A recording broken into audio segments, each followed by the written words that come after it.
So I'm gonna start this video out with two questions. Are you prepared, and could you do it?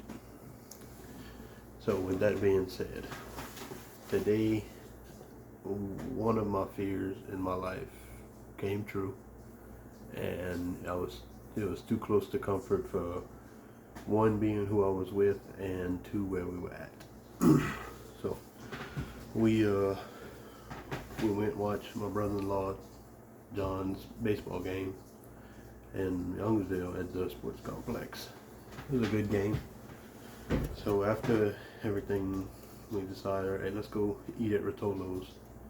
Never ate over there before. It was close in Youngsville, so go to Rotolo's, and we don't sit down more than 10-15 minutes. Put our little order in, and we're waiting. The next thing you know, I see a cop walking in the front of the store, and he got his flashlight out. And at first I didn't think too much of it. Figured it'd be a security guard. Youngsville is a nice place. They got the resources for it, and just figured, simple day, checking out everything. So a little while later, cop walks in, goes straight to the back of the store, and is talking with our waitress. And me and my brother-in-law kind of looking at each other like, all right, what's going on? So they walk to the back, and we don't see the cop for a while. The waitress comes back, and she's talking to the booth behind us, and she tells him some stuff, and we kind of hear, we overhear, all right, they just got robbed or whatever. So me and my brother-in-law John is kind of talking like, did she just say robbed? And she comes over to us and asks, all right, what's going on? And she said, okay, look, just to not get y'all startled or freaked out or anything, AT&T next door just got robbed at gunpoint. No more than probably, it had to have been 20 minutes that we go sit at this place, just a random place that we pick. Okay, hey, look, let's go eat over there. So before I even got out the truck, I have my concealed carry permit. My brother-in-law has his. He wasn't carrying at the time, but I was. Me and him kind of both freaked out. So just to think about, okay, what could have happened? Innocent people, me, my girlfriend, my brother-in-law, and my sister who's pregnant right now. Just innocent people looking for a good time to go eat out and have fun. Let's just say AT&T wasn't enough. We're the only other store that was open in that little convenient spot for them to say, okay, I went to do AT&T, what if I want to go do Rotolo's?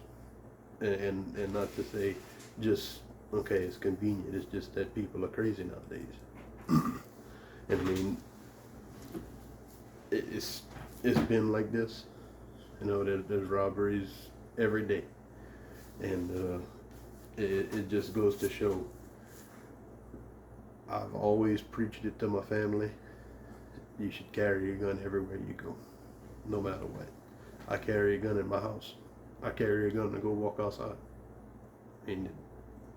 We've had stuff happen around here where a gun could have got involved and it could have gotten bad. But even a knife, something to defend yourself. So after we got to talk to the cop for a second. Now, I understand that he can't give too much information on, but he did say, yeah, they just got robbed at gunpoint. Everybody's fine. Thank God, everybody's fine. As far as I know, that's all he told me. So before we walked outside, okay, I said, look, I'm gonna go check the trucks, check under them, checking back of them, just to say, let's say the cops missed something. The guy or guys, plural, whatever, needed a quick getaway. Look, I'm always about vigilance. I'm always the one going to be looking over our shoulder. Me and my family both say I'm the protector of the family, just because of my values, because of how I look at life, because of how I look at carrying in the Second Amendment and just how I think things should be. I mean, it's almost not right. An innocent family should be able to go somewhere, have a good time, and make it back safe. So that goes back to my first and second questions. What would you do, and could you? Everybody that I talk to always says, oh, you know what? Something happens, I got a gun, I could pull the trigger. Could you really? Everybody's 10 feet tall until a certain point of the day. I, for one, have been for a long time, I've made peace with whatever my end is. Yeah, I'm not saying that I'm not afraid of death, but I know where I'm going. And I feel that God's watching me. So I could say by myself, if something would happen and it forces me to intervene, whether it be, and this is my biggest one, whether it be to protect myself or to protect the innocent life or to protect the cop. Okay, I back the blue 100%, no matter what they choose. I've always held so much respect for the men and women of law enforcement.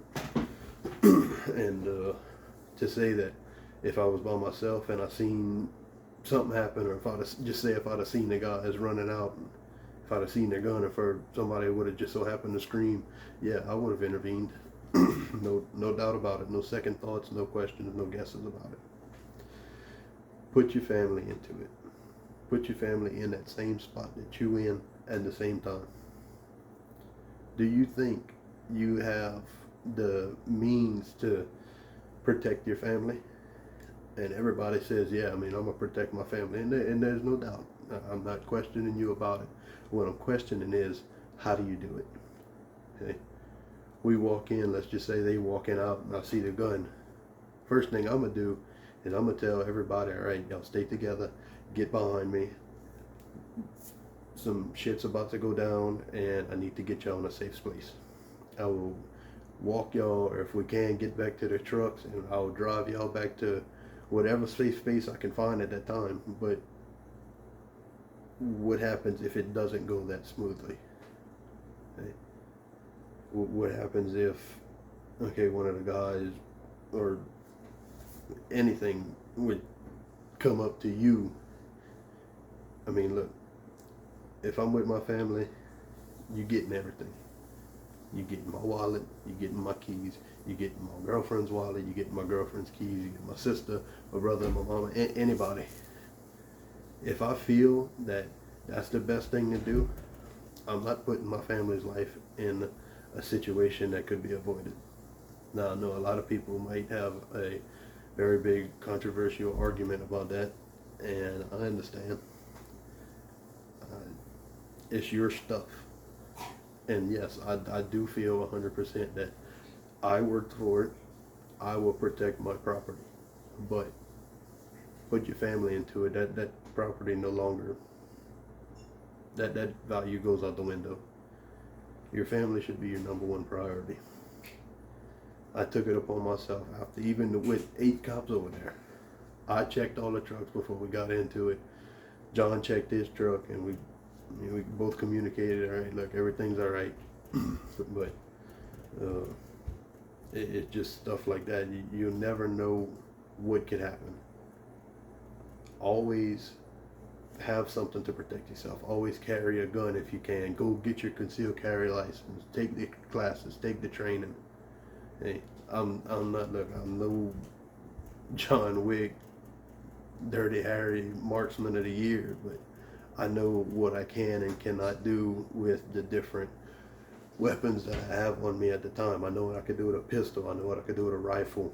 I know what I could do with a knife. Hell, I could do it with a spatula if the need be. But it's the training and the situational awareness and the calmness that you could bring to the situation. So, and I'm not saying this to get views. I'm not saying this to get likes and subscribes. I'm being 100% as real as I can. I was too close to a situation that could have been avoided if we would have said, okay, let's go somewhere else, or let's say, all right, no, we don't want to go eat. But that's our choice. That's the world that we have to live in today. Uh, it's getting sad. It really is. And I mean, look, AT&T, what you get? You get some phones that you'll never do anything with. They probably either get tracked or get shut off. I mean, I don't know how all that works. I really don't want to know. But I was too close to a situation with my family that could have gotten potentially worse. Now, could you have done it? Do you think in your heart that you could have honestly controlled yourself enough to get your family in a safe space, or get your family away from the danger, or even take out the danger? Okay, stop the threat. Honestly, that's a very, very hard question to say. And there could be many ways that you can look at it, but at the point in time, you don't know what's going to happen. You might choke, you might not. The guy might have the upper hand, and that's just something that after it all happened, I thought about, and it really made me question, could I? So from here on out, the training that I do is going to be a whole hell of a lot more situational training, should I say. I mean, I don't know the technical word for it, but I go in the backyard and I regularly practice shooting. I mean, I grew up since I was 3 years old. I held a gun. I know what I got to do. I know I know that I can put a crosshair on the target and shoot if I need to.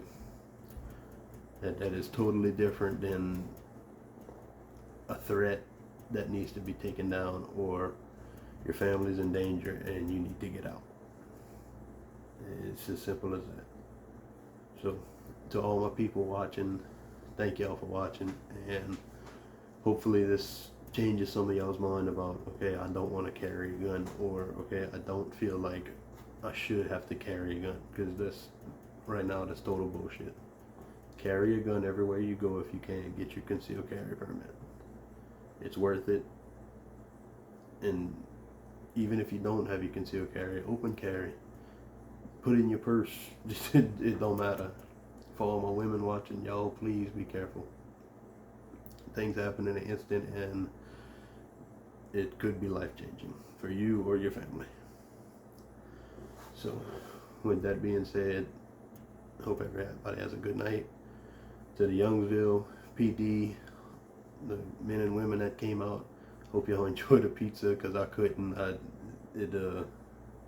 After everything was said and done, it didn't agree with me, and it ended up on the road. So, I hope everybody's safe, and hope everybody can get home to their family tonight, and every other night from here on after. So, good night, and I'll see y'all later.